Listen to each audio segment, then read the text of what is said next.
If your business operates in multiple locations, you may want to use location tracking in QuickBooks Online Plus. To enable location tracking in QuickBooks Online, click the Settings button in the QuickBooks Online toolbar, and then click the Account and Settings link under the Your Company heading to open the Settings window. Click the Advanced button in the menu at the left side of the window. Then click into the Categories section to the right to activate its settings. Click the Track Locations toggle switch in this section to set it to the On position. Use the Location Label drop-down that then appears to choose which term to use for your locations.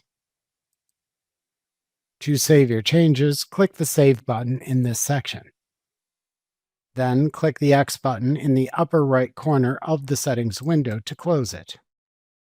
To manage your locations, click the Settings button in the QuickBooks Online toolbar, and then select the All Lists command under the Lists heading in the menu that appears to open the Lists page.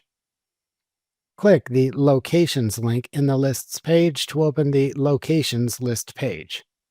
The title Locations reflects the term you just selected from the Location Label dropdown when you enabled location tracking.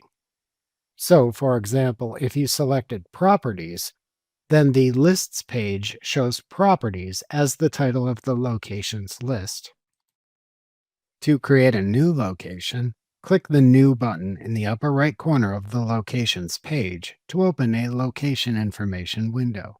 Enter the name of the location into the name field. Then check any location option checkboxes to apply them to the location if needed.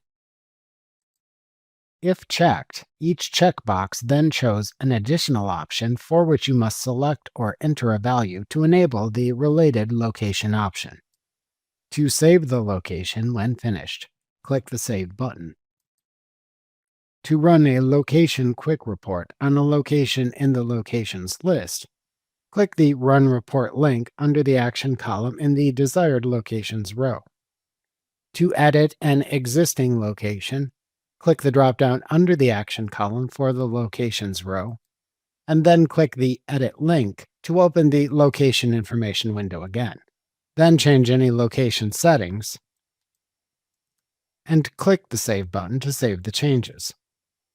To inactivate a location, which reduces your usage, click the drop-down under the Action column for the Locations row, and then click the Make Inactive Reduces Usage link. Then click Yes in the confirmation window that appears to confirm your choice. To reactivate an inactivated location if needed, click the Settings button in the upper right corner of the Locations list, and then check the Include Inactive checkbox in the drop-down menu that appears. Doing this then shows the inactive locations in your locations list. Then click the Make Active link that appears under the Action column in the Inactivated Locations row. Remember to click the Subscribe button to see more of our videos. See our full suite of courses, instruction manuals, and quick reference guides at www.teachucomp.com.